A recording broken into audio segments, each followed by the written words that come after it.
So this is just a bunch of other things that I teach. You can schedule all of these things through Lessons Up. It's one-on-one with you, so you can ask all of your individual questions. And I'm also going to look and see what is in the chat box right now. Okay, so let's see. Yeah, we had a good question. Can you create ads for stories only? Yes. Mm-hmm. When you choose your placements, you have to choose manual placements and then choose stories, and it will just go out that way. For both, oh, okay. And can you do that in Facebook and Instagram? Yes, absolutely. Mm-hmm. Yep, and you can choose one or the other if you want. Okay. And then someone said, what are your thoughts on A/B tests for ads? So this is an insider opinion from what I know what works and doesn't work on Facebook. Facebook still offers an A/B test because some people think that they must use it. I would rather see you start a campaign that had automatic placements and let the computer find where your ad is going to work. I would have to say that I would recommend you not use A/B testing. It costs more.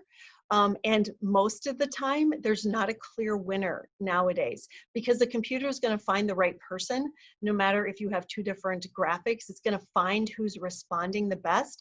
For example, we are running an ad right now. The customer insisted we run 5 different pictures, and it is almost a dead heat in between all of them. So it would have been better to put all the money behind one ad and let the computer do its thing.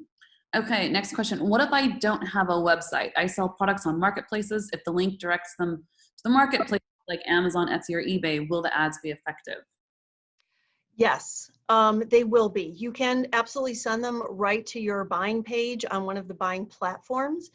You just want to make sure that the description of what you're putting in your ad exactly matches what they see when they click over. So for example, if you are talking about something and you fail to mention that it comes in red, blue, and green, and they think it's just going to come in red because of your picture and they click over, it's in green, weird things like that will cause people to click away. So just make sure the ad matches where they're going to land, no matter what that means.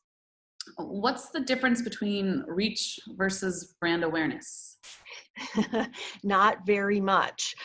This is another thing where they try to get rid of one or the other, and people were so focused on, wait, no, I want to reach. I know what reach means.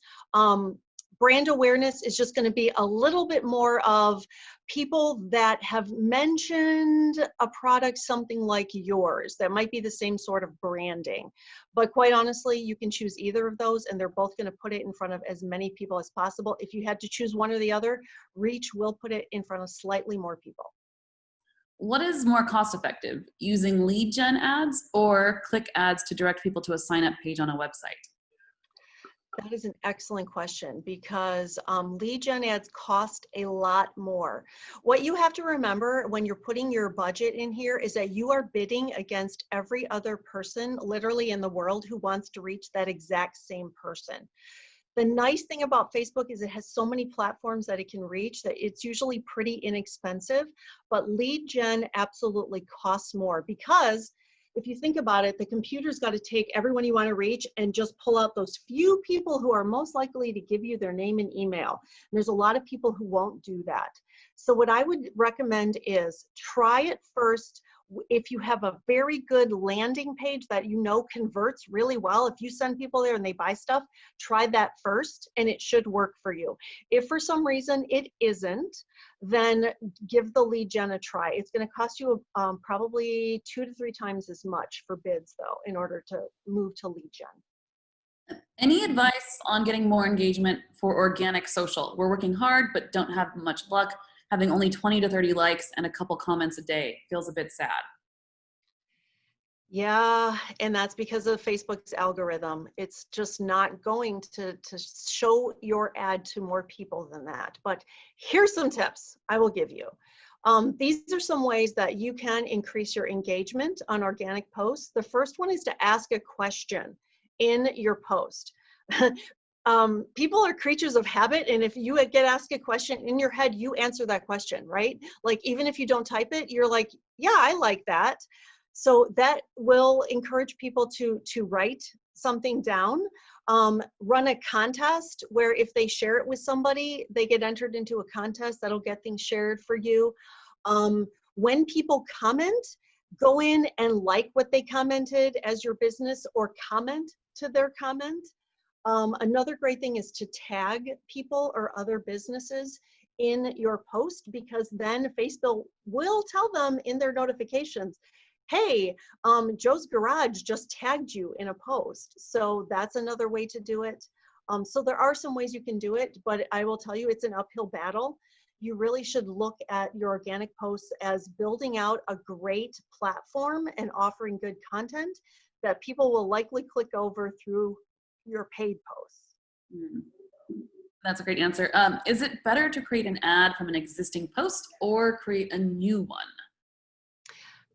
That's a very good question. It's easier to create it from an existing post. So I would say if you're starting out, do it that way. But once you get comfortable, the advantages of creating a new ad within Ads Manager are numerous. One is your picture in organic then doesn't have to conform to all of those requirements for a graphic.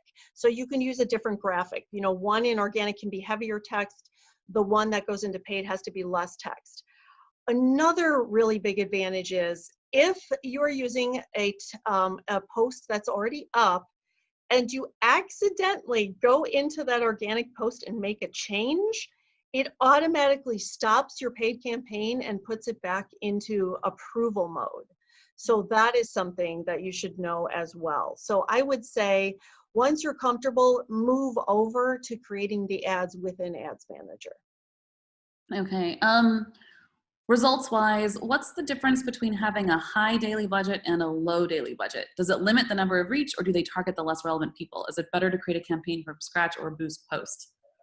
So the answer to your budget is the computer will always try to reach your exact customer. It's just going to be a matter of how much does it cost to talk to that customer. So if you have a really high budget, that means that you're going to get to more of your customers. If you have a low budget, it's not going to show it to like scroungy people because they're cheaper to reach. It's still only going to show it to people who meet your requirements. It's just that you're going to reach fewer of them. But what about that versus what you were talking about earlier with setting a lifetime versus a daily? Oh, sure. So I definitely would recommend, and this is how Facebook works. It also likes lifetime budgets rather than daily budgets, because daily budgets, that campaign has to do its work every single day. So Facebook's like, ugh, that's so much more work for us. If you set a lifetime budget and you say, I would, and it does recognize your parameters. So let's say if you say, I want a lifetime budget of $100 and I want to try to run it over 2 weeks. It's not going to blow your $100 the first day. It still does respect your parameters of the length of the campaign. It's just that, like, let's say day one, it hits on this Facebook group that everyone wants to buy your product. And so it can show it to maybe 10 people, but if it had that daily budget, it would cut it off. And then 24 hours would have to go by, and now it's going to have to find those people again. So that's why I highly recommend lifetime budget. It won't blow through your campaign. Oh, here's another great tip. So let's say you have $100 in your campaign, and by day 2, let's say you did phenomenally well, and you sold out all of your product. Do not go in and change the end date of your campaign to today's date, because it will now spend that $100 before you can shut the campaign down.